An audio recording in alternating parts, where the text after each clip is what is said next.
Okay, hi to everyone who's going to watch this video. This is the start of a new project.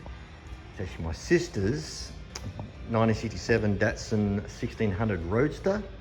It's actually running and driving, but everything's just a little bit tired and old. A little bit like me.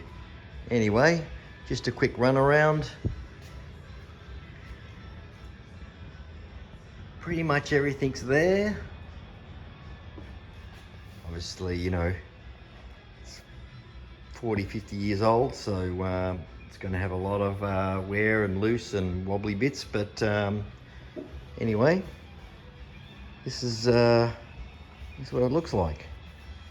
It's had a couple of different paint jobs, whether we repaint it or leave it patinaed, don't know yet, but it's definitely going to get all the underpinnings done, chassis, body off, and probably lower it a little bit, put some nice wheels on it, probably mini lights.